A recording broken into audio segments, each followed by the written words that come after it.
The people of God are like in the lament at the end of Psalm 89. Lord, where have you been? What are you doing? It doesn't look like anything will be fulfilled. History repeats itself. And what Isaiah, I imagine his wife saying, what did you write this morning?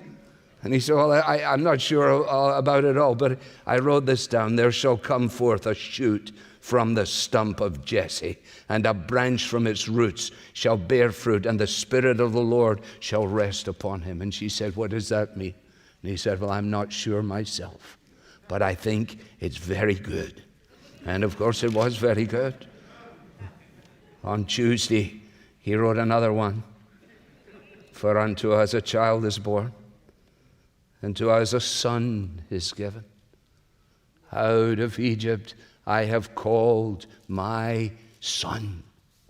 I have set my son on my holy hill. Do you see this?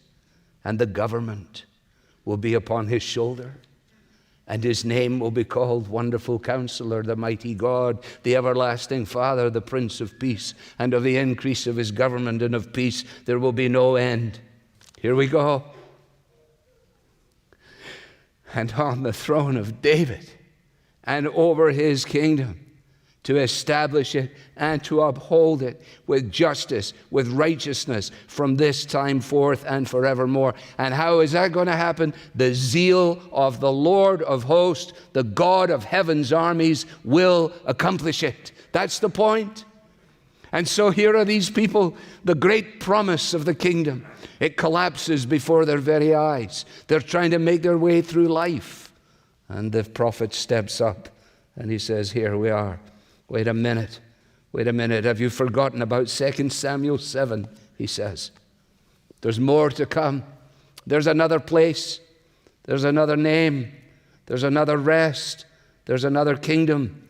There's another throne. It's all fulfilled in Jesus. No, the house that he has built that bears his name is not a temple in Jerusalem, but his church. I will build my church. I will build my house, and the gates of hell will not prevail against it. The temple, please do not keep on about the temple and the Temple Mount and the Muslims and get yourself all messed up with that stuff. The temple was a shadow of the reality that was to come.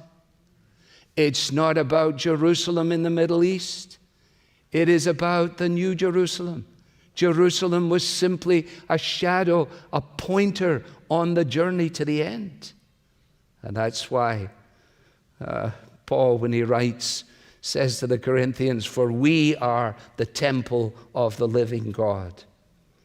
For God says, and he's quoting Leviticus, interestingly, God says, I will make my dwelling among them, and I will be their God. Isn't this quite amazing? God says to David, I don't want you to build a place for me. I've never had one.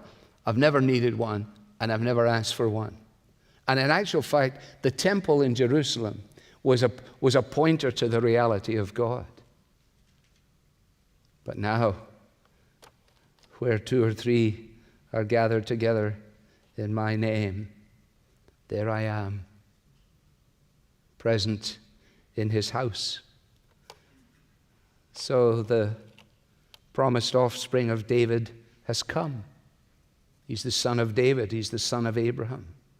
The eternal kingdom has begun. And he will reign forever and forever.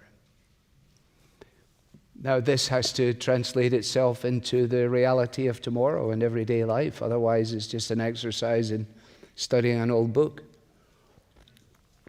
This does impact your politics. This does impact your understanding of geography. This actually shapes your view of history. The decisions you make about this 2 Samuel 7 have a phenomenal impact, way beyond any considerations that are sort of in-house discussions about the nature of eschatology or whatever it might be.